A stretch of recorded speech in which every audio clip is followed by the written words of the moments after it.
stranger to your role. To solve all problems, it starts with real talk. Real talk. It's real talk. It's real talk. It's real talk. It's real talk. It's real talk. It's real talk. It's real talk. It's real talk. It's real talk.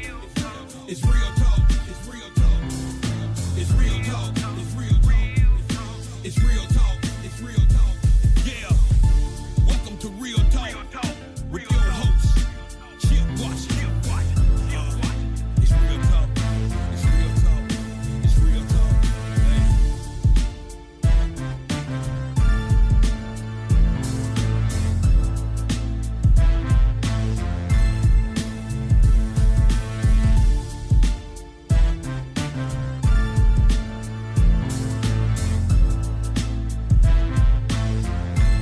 Yeah, right.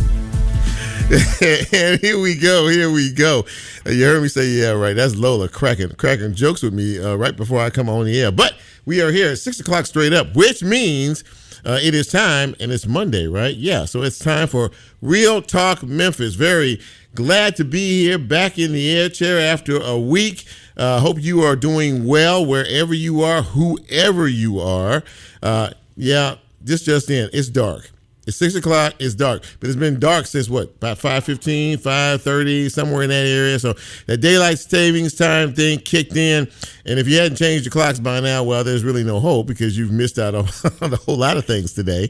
Yeah, it's dark. So and it takes people a little time to get used to all of this. You know, in spring, we lose an hour, right? Sometime around, what is it, March, I think it is. And then we get an hour back this time of year. But for a lot of folks, it messes up your sleep pattern. Now, I don't know if that's if you all fall into that category or not, but for many people, it has happened. So very happy to have you here on this Monday. We hope we have a good show for you tonight because we always effort to do that. A program note. Carol Jackson, who was supposed to be here, she's the executive director of Families Matter. She called this afternoon, had an issue which is going to preclude her from being with us this evening, but we will reschedule her. In her place, we are going to be talking about a very serious issue that affects each and every one of us. There was a quote in the paper about the crime in our city, and they call it a crime crisis, and I believe that's a very apt term. But we're going to be speaking with a gentleman who is a medical physician. His name is Dr. Derek Kelly. He is a pediatric orthopedic surgeon working out of Campbell Clinic and the Bonner Children's Medical Care and Medical Center. And as many of you know, our young people are shooting each other at an alarming rate. Many of our young people have died from gunshot wounds. Well, he treats a lot of these gunshot victims, and he's going to talk about how it has impacted the medical community in a lot of ways, including people who are coming in to be treated for other illnesses and ailments that can't get the treatment that they need because doctors are so busy trying to repair gunshot victims, especially some of our young people. So I look forward to having that conversation with him in just a few minutes. A little bit later on, we are going to be speaking with Tiffani Perry. She is the External Relations Chief at Freedom Prep Academy. And Freedom Prep Academy is a school that just minds its own business and does its own thing. They are highly successful in this city. And Tiffany's going to join us. She is going to spread the word about the school's upcoming 15th anniversary, which is next year, celebrating 15 years of preparing Memphis students in grades pre-K through 12. And she's also going to talk about them opening up their first school in Birmingham, Alabama next year. So a lot to talk about, a lot of pride going on at Freedom Prep Academy. And a bit later on in the broadcast, we are going to hopefully be speaking with someone who many of you are familiar with. She is a broadcast icon in this city. Been at Action News 5 close to 30 years, if not 30 years. Kim Clark is going to be joining me in the second half hour. Of course, you see her every day on the Action News 5 at 4 p.m. And, of course, as I said, Kim has been around a long time, and we're going to talk about her career and the changing face of news gathering in 2023. So there you go. A good show on tap for you this evening. But as we always do this time of the broadcast, we celebrate you. If you have been fortunate enough to make another trip around the sun, this is the time that we celebrate you and your accomplishments. It's called the birthday shout out, and nobody does it better than we do, or at least that's my story, and I'm sticking to it. But we can't start doing that until I say, hit it, Brent.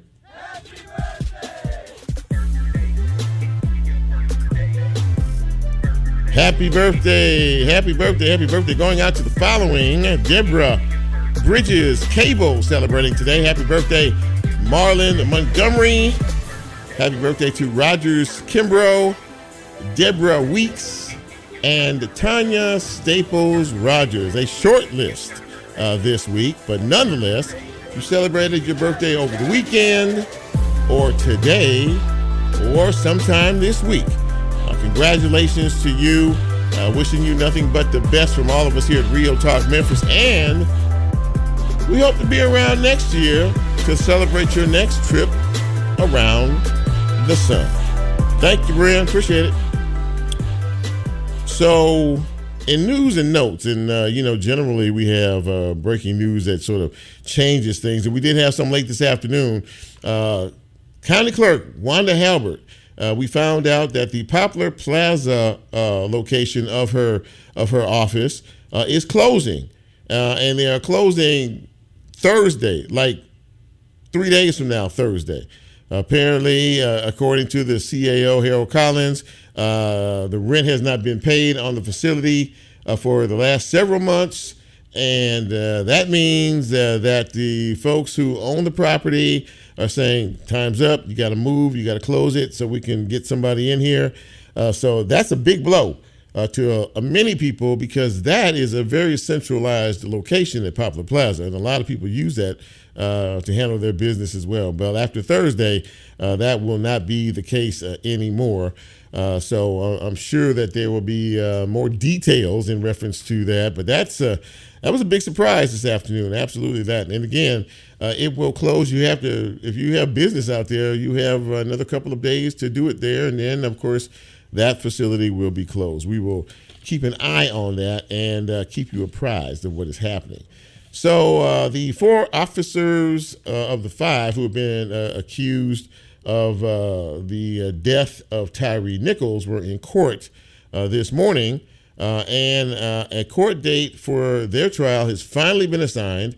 They go to court on August 12th of next year. Tadarius Bean, Justin Smith, Demetrius Haley, and Emmett Martin are facing charges of second-degree murder, assault, official misconduct, and kidnapping. Again, this trial will take place next August. Also, last week, the other officer, the 5th officer, Desmond Mills, pled guilty in federal court to all charges he initially filed. He initially said he was pled not guilty. Well, he changed his plea to to guilty on 2 of the 4 charges against him in federal court. This is after accepting a plea deal for a recommended sentence of 15 years. Now, the 15 years, this is a state case and a federal case. This 15 years is going to combine both of those, according to the plea deal, in exchange for any information that he knows in reference to what his comrades did that particular night, in reference to Tyree Nichols. So very interesting there. Now, the 15 years is a recommendation, but it has to be finally approved by the judge, and that won't happen until sometime around August of next year as well. So we say welcome to our good friends from the Church of God in Christ. Tomorrow is the beginning of the 115th Holy Convocation, right here where it all started in Memphis, Tennessee. The saints are here. Many of them are here, and thousands of them are here from all across the country for the next 7 days. It starts tomorrow, the 7th, and it goes through the 14th. So again, let us show them our best side. Okay, this is a chance for Memphis to shine as a showcase. So let us pray that they have a good time while they're here. There are no incidents while they are here, and that they can come and enjoy fellowship and their convocation safely. with no incidents or anything else that is happening in our city. Big doings at the FedEx Forum tonight. College basketball season officially starts. The Memphis Tigers are playing their first game of the season tonight right here at the FedEx Forum against Jackson State University. And that is their first game. And, of course, Coach Penny Hardaway has been suspended for the first 3 games of the season, including tonight. But he will be back soon. There were some NCAA violations that he's got to pay penance for in reference to that. And the Downtown Restaurant Week begins today. 50-plus restaurants and other places are going to be offering you discounts just in time for COVID to come in town. How about that, right? Discounts, and also for those of you who live here or anybody else, $1 parking from like 11 a.m. to 10 p.m. So that's not bad either, to tell you the truth. So go out if you, are so inclined. Lola's a social butterfly. She likes to go down there and have to pay $400 to get your window fixed. See, that's just wrong. See, we gonna shoot that frou out of there. We're not gonna do anyway. We talk about any kind of issues, but anyway, the restaurant week starts today and it goes through the week. And the Memphis Grizzlies won their first basketball game of the year last night. How about that? So they're 1 up and 6 down, but you got to start from somewhere, right? Right. That takes a look at the news and notes on this Monday evening. We're going to take our first break of the evening, and when we come back, we're going to get into some good conversation with some great guests. What do you say? Right here on this edition of Real Talk Memphis. I'm Chip. You know who you are. Quick break, right back.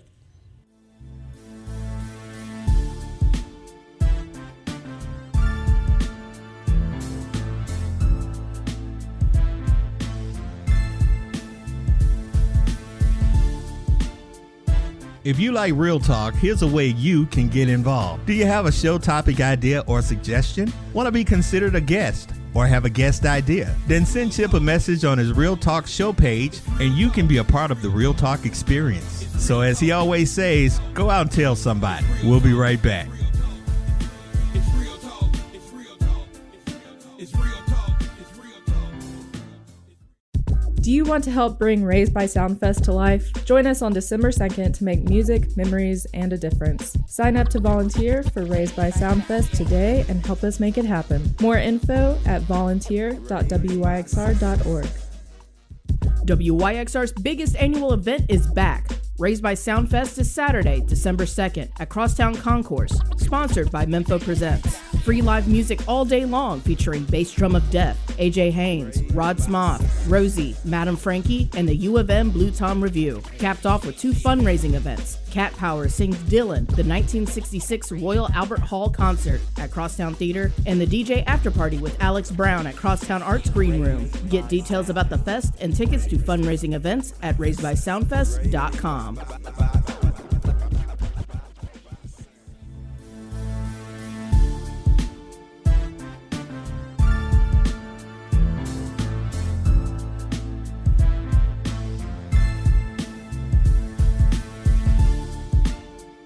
Get Real Talk on the TuneIn mobile app under WYXR, and he's now streaming live on Facebook. And you can also catch a rebroadcast on YouTube. Just put WYXR in the search box and hit subscribe. Now back to more Real Talk with Chip Washington. It's real talk. It's real talk. It's real talk. It's real talk. It's real talk. It's real talk. It's real talk. Hey, welcome back to Real Talk Memphis on this Monday evening. Chip with you. And our first guest tonight is kind of on the front lines of what we deal with every day in terms of the violence in our city. It's a crime crisis here in Memphis, and we all know that. But one group of people that we don't really hear from in reference to this, who deal with it on almost a daily basis, are our medical community. And I'm very pleased to have with us this evening Dr. Derek Kelly. He is a pediatric orthopedic surgeon. He works out of Campbell Clinic and Le Bonheur Children's Hospital. And Dr. Kelly, it is great to see you, and thank you for coming on Real Talk tonight. I really appreciate it. Yes, sir. Thank you so much for this opportunity. So you deal with the younger generation, and of course we know that a lot of the victims that you see are younger individuals, and of course they come to your operating room and things like that. You have to operate on these folks. From your perspective as an orthopedic surgeon, just how bad is the problem in reference to our young people getting shot and wounded in our city? Yes, sir. I think this is gaining a lot more attention, and it should because it affects our kids and all of our communities around the country. But I think one of the reasons this is moving to the forefront and becoming a topic of interest is the recent CDC report that listed gunshot injuries as the number one cause of death in children in the United States for the third year running, beating out cancer and car accidents. So it's really raising a lot of eyebrows as to how do we stop our kids from being injured and killed by firearms. That's very, very interesting. And when you relate a statistic like that, it has to stop people in their tracks. I mean, we see it every day around here in one form or fashion or the other. You obviously see situations like that. And there's also something attached to this on the back end. You're so busy, and I've talked to physicians before about this, treating so many gunshot victims that come into your ER that there are other patients who have other illnesses who are being neglected, at a particular point in time as well. Can you speak a little bit to that? Well, we are fortunate to live in the community of Memphis where we have a strong health system. And of course, from COVID and beyond, all of our healthcare systems are under significant strain. However, I can tell you that at least where I work, in the healthcare facilities where I work, Regional 1, Baptist, and Le Bonheur, and Campbell Clinic, we get them all taken care of. But these injuries that don't need to occur, they're so labor intensive, they're so resource intensive when these kids get shot that it does put a big strain on the system. Blood has always been an issue. The blood shortage, the blood supply here in Memphis has always been a challenge and an issue for the medical community. Does what you see on a daily basis out here put even an additional strain on that because of the resources being pulled maybe from one side to another?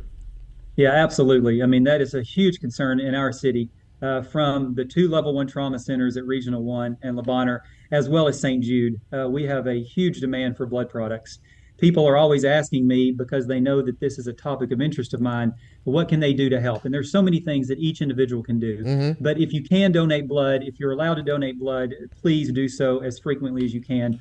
We certainly cannot have enough in our local community. Yeah, this is indeed, adding to an already difficult and challenging problem. And you mentioned at the top about this getting this whole issue of juvenile violence becoming a greater issue, not only here but nationally as well. I'm sorry, my mic was kind of going in and out. But and you mentioned that, and that really is because of the report that you just cited, that this is becoming the number one killer of young people. And as a physician, and I don't know if you're married or have children or not, but as a physician, when you think about that on the whole, and of course you deal with this on a daily basis, I mean, how does it make you feel? I mean, what do you think when you hear and you see things happen like this far too regularly? Yeah, so I mean, you brought it up. I am a father, and so I think about my own children all the time when I see this. And one of my main motivating factors to get involved in this particular issue and try to raise awareness is my own children. I don't want them to be a victim of any of this violence. I educate them constantly on guns and to be aware of their surroundings and understand what to do when they come across a firearm, because it's so prevalent in our community. It's a shame that our children have to go through active shooter training and survival awareness training and how to behave and react around guns because it is so common. It is a huge challenge. I'm working with a number of research organizations as well as in Memphis at Le Bonheur Children's Hospital, looking at our last decade's worth of data on pediatric gun violence, and our numbers are just going straight up. They mirror the national trend. We are certainly a part of that. That's frightening, actually to hear about that and to see that and to talk about that. Of course, we've had more than one conversation on this show about the accessibility to weapons, the easy accessibility to weapons. It's so easy to get a handgun in this town. And would you like, as a physician, we've tried to lean on the legislature every time we have a shooting incident that involves young people or period. We try to appeal to them to change the laws, to make it more difficult. I've had people to tell me that at this pace, there are more guns in this country than there are people in this country. And to me, that's one that basically stops me in my tracks. But I'm sure that this has been something that you have been wanting to see legislatively changed as well, instead of trying to prohibit people from gaining access to guns so easily, to try to restrict them as much as possible, correct? Well, yes, of course. And as you pointed out, I'm a healthcare provider. I'm a surgeon. I'm not a policymaker. I'm not a legislator. I'm not a law enforcement official. So some of the decisions about this are out of my control. But what is within my control is to look at the data that we have and try to raise awareness. And over the last decade, I can tell you and your audience, your listeners, what we have seen. And the biggest rise is in assaults. It's in the use of handguns, and it's in our adolescent and just below that preteen age groups. So if we want to be most aggressive and if we want to make the biggest impact, it's handguns used for accidents or assaults.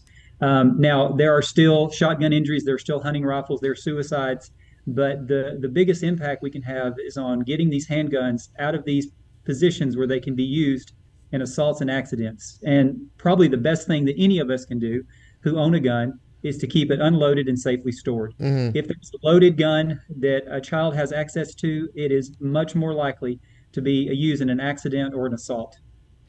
It's staggering, and I'm sure, and I've talked to some of your colleagues working at some of the other facilities in town, and it just I've had a couple of them to tell me that it's just heartbreaking when you see a young, innocent child who unfortunately was at the wrong place at the wrong time, and winds up, coming to see you in the surgery room to hopefully to get repaired. But it's very heartbreaking to see what is happening to this generation. I mean, it seems to me as if we're almost losing a generation because of so much of the violence that we see on a daily basis. And you alluded to it earlier. I mean, this is more people are dying. More young people are dying. This is the number one cause of death of young people in this entire country, surpassing some of the diseases that you mentioned. And when you just think about that on the whole, and you talk to some of your colleagues about it, it really does become heartbreaking, does it not? Well, yes. I mean, it does. The trouble now is that it is so commonplace for us. I mean, we take care of dozens of these every month. It's to the point where it just becomes part of your job, and it shouldn't just be part of your job. These children should not have bullets inside their body.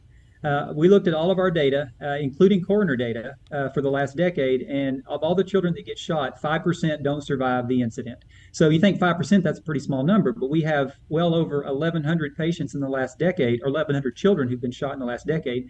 We're losing dozens of kids to gun violence and death, not to mention the change in their life, the amount of cost on the healthcare community and society to take care of these injuries and these children. It's just a very large and growing problem. It's a trickle-down effect, to be sure. Dr. Derek Kelly, I can't thank you enough for coming on the show tonight and really breaking this down into its lowest common denominator. The bottom line is that we have problems. We have very serious problems here, especially with guns and our young people. And thank you for doing what you do on a daily basis to try to save as many lives as you can. Dr. Derek Kelly, pediatric orthopedic surgeon, working out of Campbell Clinic and Labana Children's Hospital and so many other places. Thank you for coming on the show tonight and really breaking it down for us. I really appreciate it. Thank you so much. Thank you for bringing some awareness to this topic. Yes, sir. Thank you. There you go, ladies and gentlemen, Dr. Derek Kelly. It's heartbreaking and it is staggering to understand what we are dealing with on a daily basis. It's not just the stories that you see on the news, where parents or family members or friends, are mourning the loss of yet another young person. Friday night downtown, right down, not too far from down here on Main Street, an 18-year-old person, a young person, was shot in the chest. He's in the hospital in critical condition right now.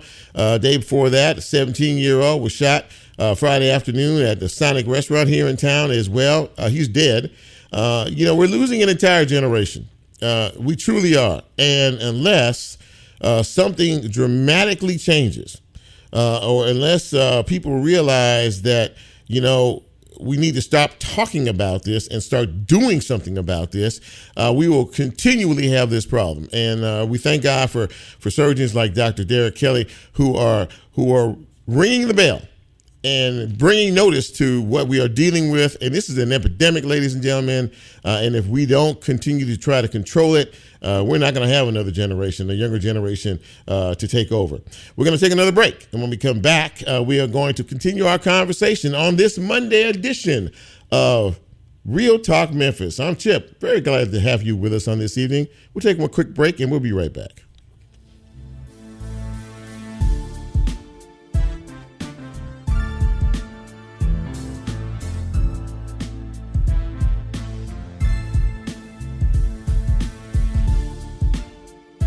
If you like Real Talk, here's a way you can get involved. Do you have a show topic idea or suggestion? Want to be considered a guest or have a guest idea? Then send Chip a message on his Real Talk show page and you can be a part of the Real Talk experience. So as he always says, go out and tell somebody. We'll be right back. It's real talk. It's real talk. It's real talk. It's real talk.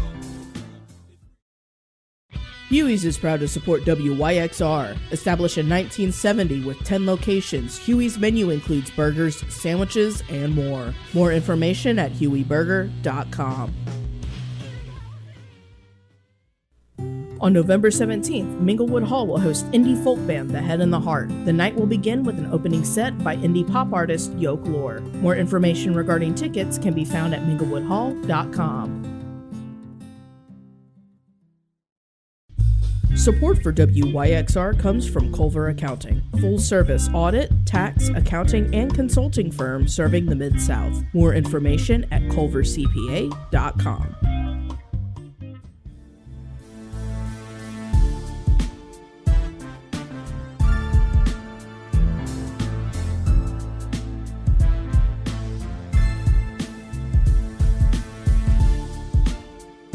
Get Real Talk on the TuneIn mobile app under WYXR, and he's now streaming live on Facebook. And you can also catch a rebroadcast on YouTube. Just put WYXR in the search box and hit subscribe. Now back to more Real Talk with Chip Washington. It's real talk. It's real talk. It's real talk. It's real talk. It's real talk. It's real talk. It's real talk. And welcome back to Real Talk Memphis on this beautiful Monday evening in the city. And Chip here, very glad to have you all along for the ride. Now, my next guest is, I would say, she's a broadcast icon in our community. She and I were former colleagues back in the day at the WMC TV Action News 5. She is one of the best reporters and anchors I think I've ever seen on television. And we're going to talk a little bit about her career and where things are today. Please welcome to the show, Kim Clark. And Kim, as I said during the break, it is great to see you, my friend. How are you? Doing great. It's so good to see you too, Chip. Absolutely. Now, Kim, for the record, in terms of your longevity with Memphis viewers, has it been 30 years yet? 35 years. Are you serious? 35 years. Serious. 35 years. In local 35 years, June 20th. Wow, that's a legacy, my friend. You know, you're becoming legendary now. When you get there, you go over 3 decades. You know, I gotta put that label on you. I've been here since dirt. Well, she says since dirt. Well, listen, you have been there. You have seen it all, and all of your professional career has been at Action News 5, correct? No, actually, I started off in Macon, Georgia. Okay. At station Fun 41, we used to call it, a WMG TV, and then I moved to Augusta. I was there for a little bit, and then I came here. Wow. Well, it's been quite a journey, and you know, I would ask you. I see you're kind of an ageless wonder. Every time I watch you, and I say to myself, nobody ages. I mean, she doesn't age either. Like Joe, and then you, and then no. I mean, you know, seriously, you've been doing it for 35 years. So, Kim, you know, from the time you started in the news business, and we all know how legendary WMC TV is to all of us here in this community, you've seen the ever-changing face of news. And right. Not only, you know, how we gather news and how we broadcast news today, it really has changed quite a bit. But as you look back on your career, what are some of the biggest changes you've seen in the news business, in the news gathering business, and how you do what you do on a daily basis? Yeah, well, one of the most interesting things to me is when I first started out, I was what we called one-man bands then. Oh yeah. I mean, I shot my own video and all that. Yeah. Well, we're going back to that now. We have a lot of now they call them multimedia journalists. Yeah. And I think it's because, well, the reason why it was that way when I started is because it was a small market and they didn't have a lot of people. But now I think the reason why you're seeing it more is because of cost. I mean, there's such a small pieces of pie now to share among so many different TV stations, sure. channels. Mm-hmm. So the crews are smaller, the staff is smaller and younger too, much younger, and especially in Memphis. Yeah, you know, that's how I came in. When I came in to Channel 5, I came in as the one-man band, as you like to say, and thank God that the cameras were smaller and a bit lighter back then, because I had the big old Ikigami when I started. Yeah, I did too. It was a big. Yeah, and the battery probably weighed as much as it probably weighed more than a camera does now. That's exactly right. Yeah, and then I had the deck too. Yeah. Then I had to put the tape in and push the play. I'm getting chills just thinking about them days. My back is starting to hurt, Kim. Just going oh my God.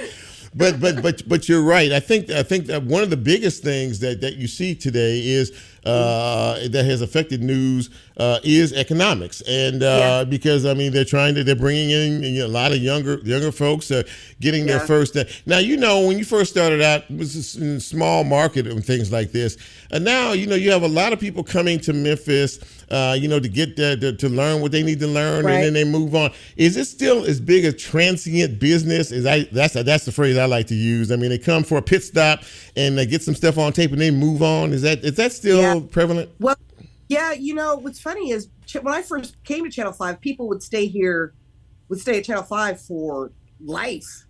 You know, but it has changed. Now people maybe 2 years, 3-4 years, maybe 5.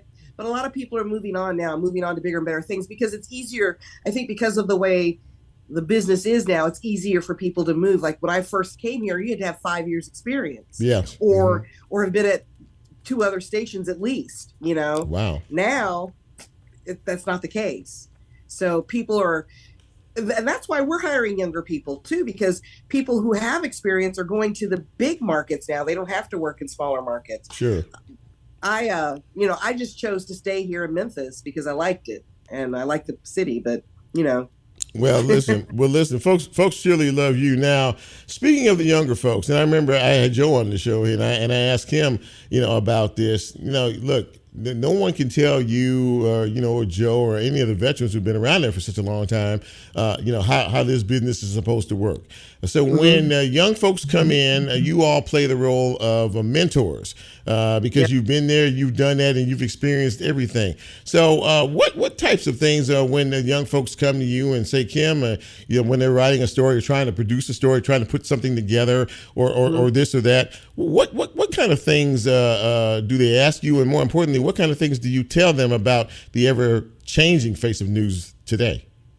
Well, I have to say, quite honestly, I'm trying to think of it. Mainly, it's just they want to know what, should I ask this? Should I ask that? Right. Quite honestly, a lot of the kids, you have to be so careful today because, when I came along, you didn't get a lot of kid glove handling. Yeah. I know those days too. Yeah, exactly. Yeah. But nowadays, the kids are a little bit more sensitive and come in wanting work-life balance, which is something I didn't know. I didn't figure it out until not too long ago. So we can't approach them the same way we did when I was first coming up. You got to be a little bit more gentle and give a more nuanced guiding hand and generic. You know what I mean? Yeah, I do know what you mean. Yeah, I do. Yeah. And you mentioned, Kim, I didn't mean to cut you. You mentioned though the longevity factor, and Channel 5. I mean, for people just, I mean, when you got there, you stayed there. I remember the first day I walked in that station, I was like, this is a legendary place. And I don't know how you felt, but I mean, I just was like, I was a bit in awe because of the people that were working there. You right. and Joe and Jarvis and Dave and just so many people who have grown up watching on television and you're still there. But they seem to put forth a culture of not only learning, but there is a credibility and there's a standard, I think, that WMC has. Yes. Am I right about talk about that a little bit? I think so too. I think so. I mean, we tend to. I mean, some people say we're stodgy, stuck in the mud. But what we're having to balance nowadays is because people want more information about. The crime is so bad now. People want to know everything that's going on when it's happening in their neighborhood. But Channel 5 has always been the type of station that was very careful about how we presented stories and what information we released. Unless it was verified by 2 or more sources, we don't release it. Sure. And we're still trying to do that, but we're trying to be more nimble and more quick about at least alerting people. Now it's not just what's on TV, it's what's online as well. And the little alerts you get on your phone. This little thing here is, a lot of people get their news. That's where they get their news. Exactly. Yeah. From YouTube and all of that. So that's what we're competing against. So we've got to keep up. And citizen journalists too, Yeah. Yeah. You mentioned that, Kim, and the advent of technology. And as you said, people get their news from smartphones. I mean, we're going. And but that also requires more work, from the producers. And you have a digital desk that you didn't have back in the day. So there's really a lot more that goes into it to further your point, as you said, to keep up with the demanding times that are changing, correct? Definitely. I mean, we didn't have a web team when I first came here. We didn't even know what a web team was.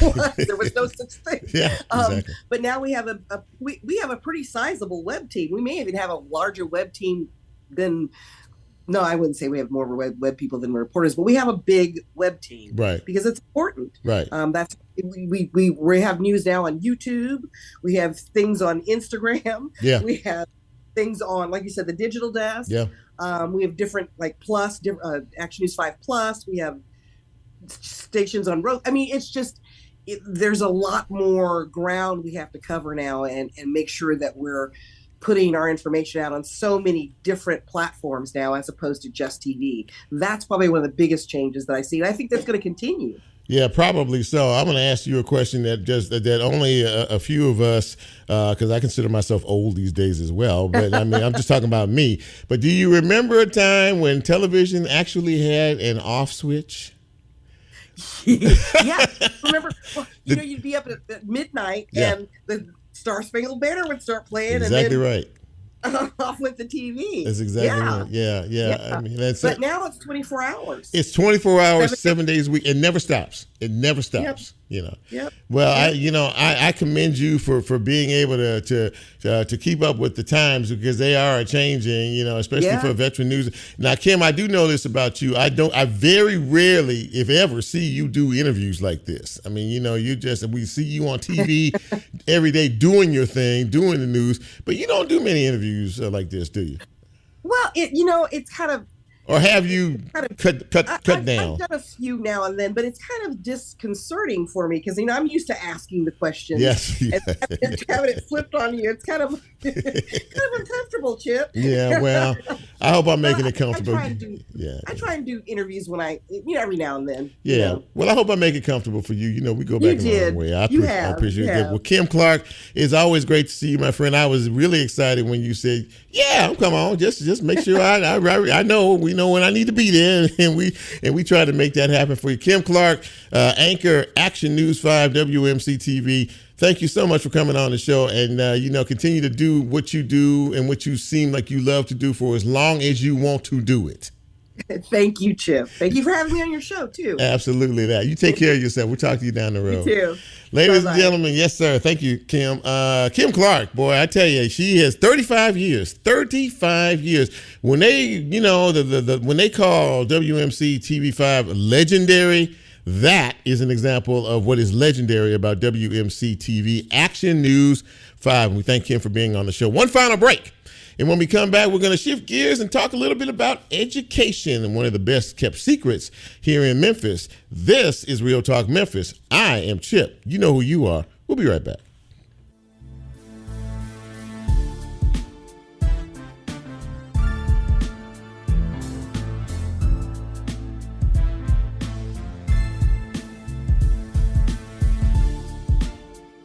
If you like Real Talk, here's a way you can get involved. Do you have a show topic idea or suggestion? Want to be considered a guest or have a guest idea? Then send Chip a message on his Real Talk show page and you can be a part of the Real Talk experience. So as he always says, go out and tell somebody. We'll be right back. It's real talk. It's real talk. It's real talk. It's real talk. Hi, this is Anita Ward, here to tell you a bit about my alma mater, Rusk College, which supports the music of the Mid-South through its partnerships with WYXR. I've been known for singing since my days on campus, and I continue to sing Rusk College's praises. Did you know Rusk College offers 23 plus majors? 2 new ones will be implemented this fall: forensic science and religious studies. For more information on admissions, enrollment, and activities, visit ruskcollege.edu. University of Memphis Department of Theater and Dance presents their Fall Faculty Dance Concert, Chroma, a compilation of choreographed works by University of Memphis dance faculty and guest artists, turning an intensified lens on the varying colors of life and every season we encounter. Chroma runs November 16th through the 18th at 7:30 p.m. in the Edward and Bernice Humphreys Theater Building on Central Avenue. More information can be found at memphis.edu/theater.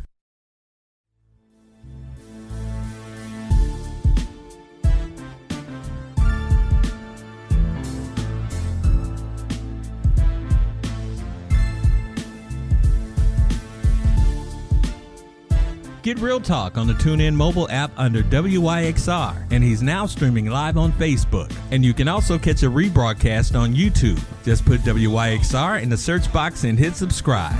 Now back to more Real Talk with Chip Washington.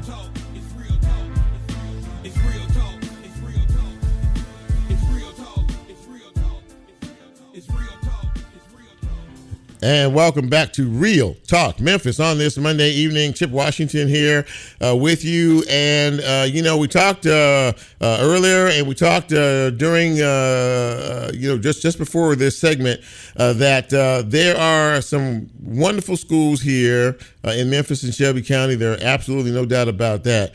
But there is one, and, we've never really done anything about it, but they are doing big things academically in our community. So we are very happy to have with us this evening the Chief of External Relations for Freedom Prep Academy. Her name is Tiffani Perry, and she joins us now. Tiffani, it's great to see you. Thank you again for coming on Real Talk Memphis. I appreciate you. Absolutely. Thank you for having me. Of course, our CEO, Ms. Robin Webb, is traveling, so she sends her regards. Absolutely that. But I am happy to be here to talk with you tonight. Well, absolutely. We're so happy to have you. And of course, your school has a big anniversary coming up, 15 years next year. Freedom Prep Academy has been preparing students, as you like to say, in grades pre-K through 12 to excel in college and in life. I will ask you a very simple question, and I don't know if it has a simple answer, but what makes Freedom Prep Academy so special, and why is it that your students excel so much at that school? Well, that is a loaded question. Yes, it is. Let me just start at the very beginning.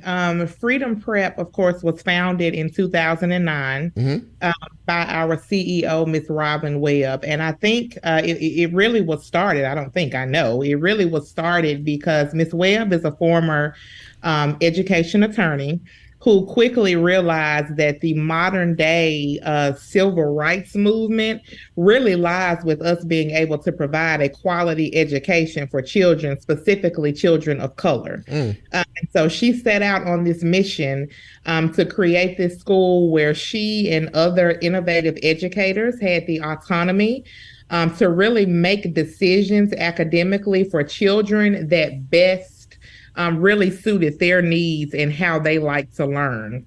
And so she started this school with, a class of maybe 100 sixth graders and 10 employees. And over the years, it has grown now to a total of 5 schools. And we service around 2,000 students now, all in the Westwood and Whitehaven community. And so we have 2 elementary schools, 2 middle schools, and 1 high school. And currently, both of our middle schools are the only middle schools in the Westwood and Whitehaven community that are considered a level 5.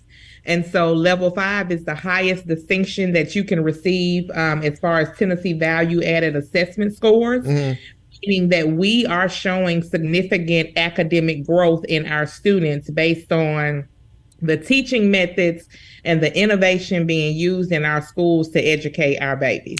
I was going to say that's extraordinarily impressive. And with the ever-changing face of academics these days, how do you keep it on a level that is interesting to these young people and, more importantly, challenging, at best, because, they're going to be our future leaders one day, so you have to challenge their minds as well. How do you do that at Freedom Prep?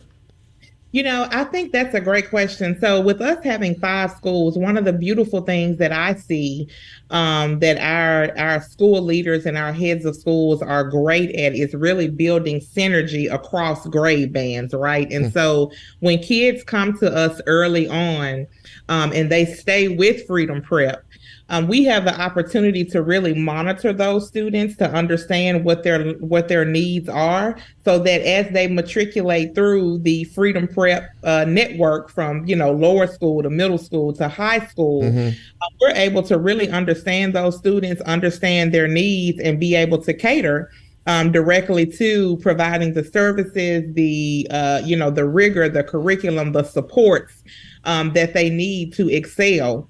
Freedom Prep, we offer social workers on each of our campus to be able to help not only our students and families with addressing barriers to education, but our social workers also help, our teachers deal with, the stress that comes with everyday, teaching to keep them in a better mood. Because if you don't have strong teachers, you don't have people in your classroom who can make this type of an impact with our young people. And so we really try to focus on holistically developing children and not just the curriculum.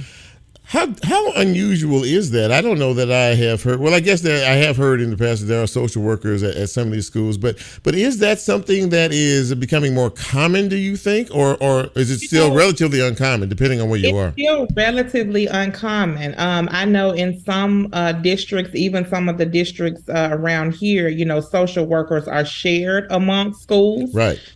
And, really since COVID, there is a need, even before COVID, right? But really since COVID, I think there's a heightened need to have social workers available.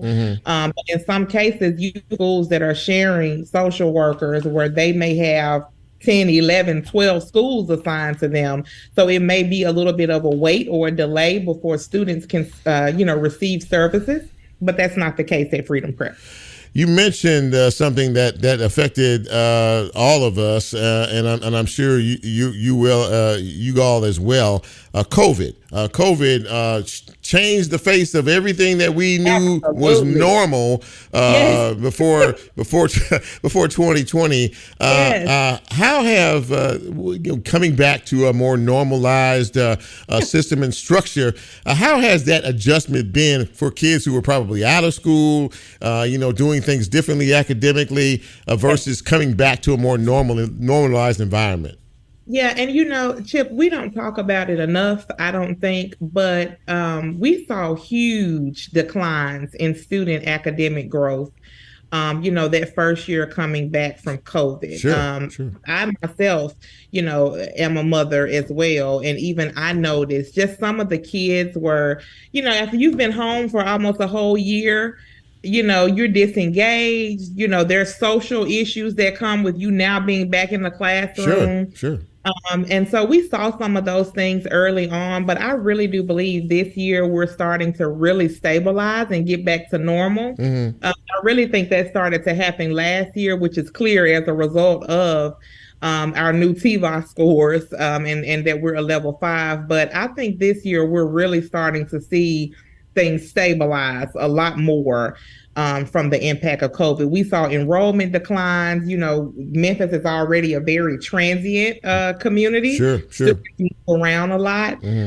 So we're just seeing things kind of stabilize now, which is great, from a student growth perspective, because the longer they stay with us, the more academic growth we see in them. One of the things that I would be remiss if I didn't mention is the fact that Ms. Webb and you all are planning to open up another school, this one in Birmingham, Alabama, next year in 2024. How did that come about? Well, for Freedom Prep, our mission, again, is to ensure that, we're preparing students in pre-K and 12 for college and in life. And our vision is to really transform education for students of color across the South. And so this is really a part of CEO Webb's vision for Freedom Prep. I think it is a wonderful testament to the hard work that Freedom Prep has put in and really dedicated their, the work to students and the lives of improving students academically, that this is happening during the 15th anniversary of us successfully serving students in Memphis. And so, even looking at the history of the civil rights movement in Birmingham, it's so significant as it is here in Memphis that it was a natural next place for us to launch a school. And so we will be opening in August of 2024 with kindergarten and first graders. And then we plan to add a grade a year thereafter. That is quite a challenging agenda. Do you find that based on what CEO Webb has done in setting all of this up and the success rate of the high success rate of this school, would you consider you all a template for academics these days and really how it should be done? Particularly since Tiffani, you said you all start from when they're babies all the way up through high school and going into college. Talk about that a little bit. I absolutely would consider, CEO Webb likes to joke all the time. She calls herself a dinosaur in this game, but I refer to her as an OG in this game because she's been doing this work successfully. She clearly set a vision 15 years ago for where she wanted this school to be and the impact that she wanted it to have with young people. And, the great thing is that to me, she didn't just talk about it. She actually walked the walk, talked the talk. That is who she is. And that's clear with the support that she has going into Birmingham next year. We are super excited to welcome those families as a part of the Eagle family. And we're definitely, a school to watch. She has reformed her leadership team. We are a all-female executive team. Look out. Yeah. All right. Yes, all we right. are a powerful group of little women, I like to say. Okay. All right. And so we have all sorts of experience in charter schools, in public schools, a group of fabulous educators. So shout out to the rest of my executive team as well, because they are a phenomenal group of women that is prepared to take Freedom Prep into the next 15 years. Sounds like an absolutely amazing collaboration of great minds from all of you. Tiffani Perry, Chief of External Relations for Freedom Prep Academy. Thanks for coming on the show. This has been enlightening for me, and I'm really proud of all of your work. And you tell CEO Webb that I said hello, and I look forward to talking with her down the road. And continued success in all that you do to educate our young minds. We surely need it. And thank you so much, Chip. And please, work with us. Remind your families that applications open on December 1st. So if you have a future Eagle, look out on our website, freedomprep.org. Applications open for next school year. December 1st. December 1st, okay, yes. And we're currently hiring educators as well. Okay. So, check our website out. We're looking for bright talent. You do not have to, wait until the spring to start looking. Look now, engage with us. Right. We love to grow our family, either if it's staff, faculty, or students. Tiffani, thank you so much. Really appreciate your time. And I'm sure we'll be talking down the road. And you all, absolutely. Best of luck to you. Take care. Thank you. Have a good evening. You too. Well, ladies and gentlemen, that's how you end the broadcast right there. We're talking about education, bright minds, futures, leaders, and the folks over at Freedom Prep Academy, CEO Webb and her fine staff over there are doing a wonderful job, and we appreciate them taking the time to explain that to us as well. And again, if you're interested, look, December 1st, right? Go to the website, check out their website, and if you're interested, if you have a student you may want to look into getting over there, or you're a teacher or a faculty member, you might want to check that out. That's a good opportunity. This has been a great show tonight. I really appreciate all my guests for being here.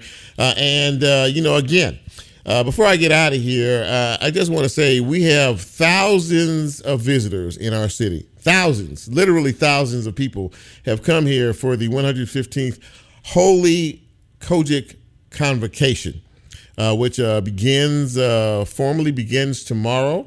Look, in spite of our challenges in our city, in spite of the problems that we see, in spite of the crime issues, let us put our best foot forward here. We have visitors coming into our city who come each and every year, and they're praying for us.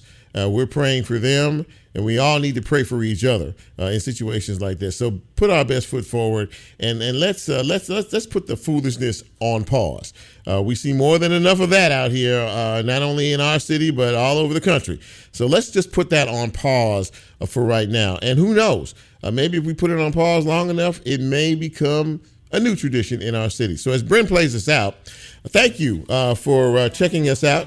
Really appreciate you. If you missed any part of the broadcast tonight, we're a podcast, and we will post the show tomorrow. And I think I forgot to mention that at the top of the show about how to get us. But in any event, you can check out a rebroadcast of the show on my page, on my personal Facebook page, and we are a podcast. So tomorrow afternoon, the show will be posted. You can pick us up wherever you get your podcast, and of course, we're on YouTube as well. So for my wonderful Can't Do Without crew, for Bryn, for Nicole, and for Lola, I am Chip. I want you to have a wonderful week. I want you to have a safe week. Let's look out for each other because we're what matters the most. And until next time, we are out. See ya.